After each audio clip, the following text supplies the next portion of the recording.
മുമ്പ് നാം ആദമിനോട് കരാർ ചെയ്യുകയുണ്ടായി. എന്നാൽ അദ്ദേഹം അത് മറന്നുകളഞ്ഞു. അദ്ദേഹത്തിന് നിശ്ചയദാർഢ്യമുള്ളതായി നാം കണ്ടില്ല.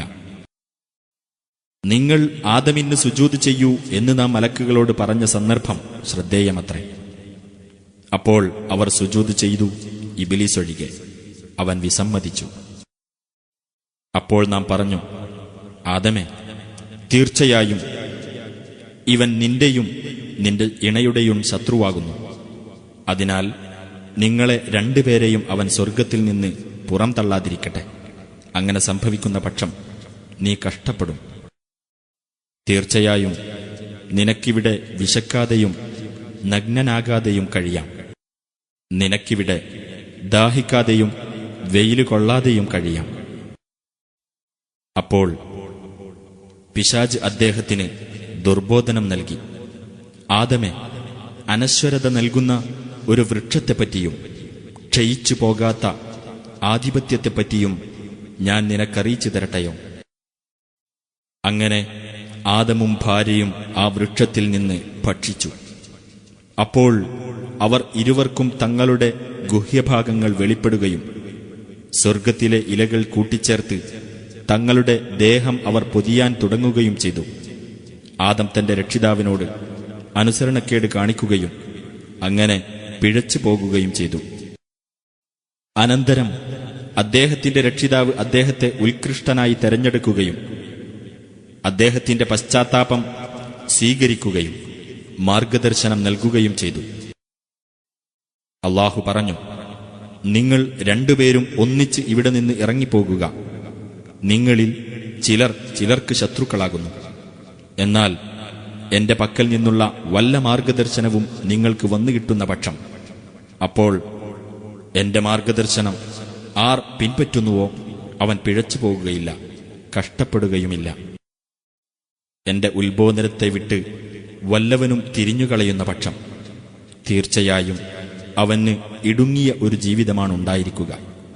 ഉയിർത്തെഴുന്നേൽപ്പിന്റെ നാളിൽ അവനെ നാം അന്ധനായ നിലയിൽ എഴുന്നേൽപ്പിച്ചു കൊണ്ടുവരുന്നതുമാണ്. നിന്റെ രക്ഷിതാവ് മലക്കുകളോട് പറഞ്ഞ സന്ദർഭം, തീർച്ചയായും ഞാൻ കളിമണ്ണിൽ നിന്നും ഒരു മനുഷ്യനെ സൃഷ്ടിക്കാൻ പോവുകയാണ്.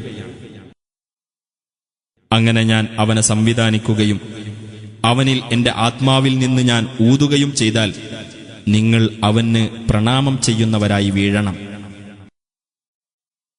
അപ്പോൾ മലക്കുകൾ എല്ലാവരും ഒന്നടങ്കം പ്രണാമം ചെയ്തു,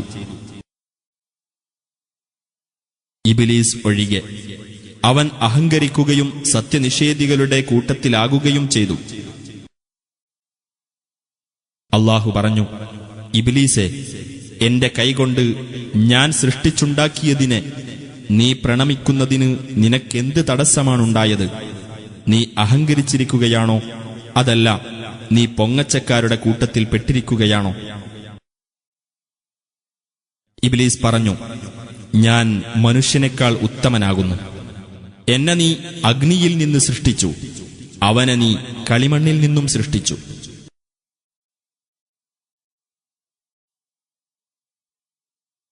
അല്ലാഹു പറഞ്ഞു, എന്നാൽ നീ ഇവിടെ നിന്ന് പുറത്തു പോകണം. തീർച്ചയായും നീ ആട്ടിയകറ്റപ്പെട്ടവനാകുന്നു. തീർച്ചയായും ന്യായവിധിയുടെ നാൾ വരെയും നിന്റെ മേൽ എന്റെ ശാപം ഉണ്ടായിരിക്കുന്നതാണ്.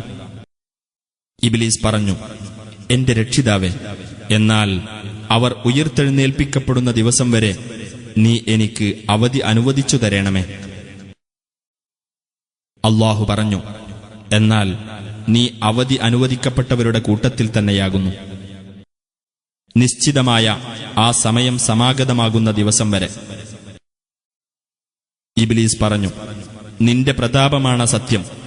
അവരെ മുഴുവൻ ഞാൻ വഴിതെറ്റിക്കുക തന്നെ ചെയ്യും. അവരിൽ നിന്റെ നിഷ്കളങ്കരായ ദാസന്മാരൊഴികെ. അല്ലാഹു പറഞ്ഞു, അപ്പോൾ സത്യം ഇതത്രേ, സത്യമേ ഞാൻ പറയുകയുള്ളൂ.